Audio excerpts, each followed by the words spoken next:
કાકા ઉભા રહો. બોલ ને બેટા તાર કામ શું હતું? લે કાકા લખમણ કાકા ઘેરે આવીને બધાને એમ કહેતા હતા, તાર કાકો તો બધા હોટલે હતો વાસતો. અને કાકા તમારો તો હાલી ગયું છે હો હવે. લખમણ યોત માં ખોદી કેરો નો પી પેલા ગોદા ગણી દીધા મારા.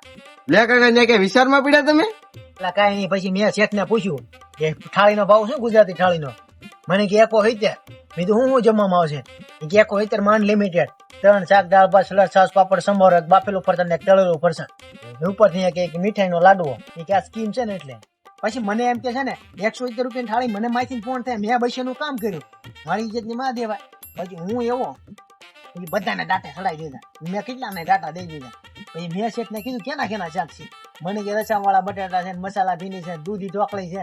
મેં કીધું આ દૂધ આ બુધા અમને ન ભાવે. મેં કીધું પછી કે તમારે શું ખાવું? મેં કીધું અમારે દહીં ભીંડી ને એવું હોય ને તો ધ્યાન તો ગયો. મને કે દહીં ભીંડી બની જાય પૂછી ને હોય એને બાઈ ને. પછી એના દહીં ભીંડી ની મને આ પાણી મેં દહીં ભીંડી મારે મેં ચટણીમાં જોવાય.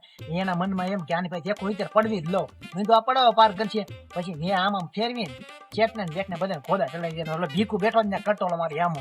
પછી મેં શેઠ ને કીધું મારે મેં કારેલાનું શાક જોયા મળશે? કે નહીં. મેં કંટાલાનું કે નહીં. મેં વણેલા ગાંઠિયાનું કે નહીં. કે વણેલા ગાંઠિયાનું કયું શાક? મેં બધું બનાવતા આવડું છે. મેં કાજુ ગાંઠિયામાં વપરાય ડબલ મરી વાળા. મને કે આ ન મળે. પછી મેં શેઠ ને કીધું 170 માં હું બોર્ડ મારી દઈ ગયો સાંડ લિમિટેડ ને ઓલું લિમિટેડ ને. મેં આ કાંઈ બધું ઉતારે છે ખાવું હોય તો મળતું નથી. ત્યાં તો ભીખું મને કે આમ નો કે ઓલું નો કે. મેં તું તારું કહીને ત્યાં ગોદા ગણતો બેઠો કાંઈ મીંદી વેતી ન થાય. મેં માર નથી ખાવું. હું નીકળી જાય ત્યાંથી હટકી પણ કહી દે. મેં અમે ગામડા વાળા ખાવું હોય ખાઈએ. મેં કહી દઉં માય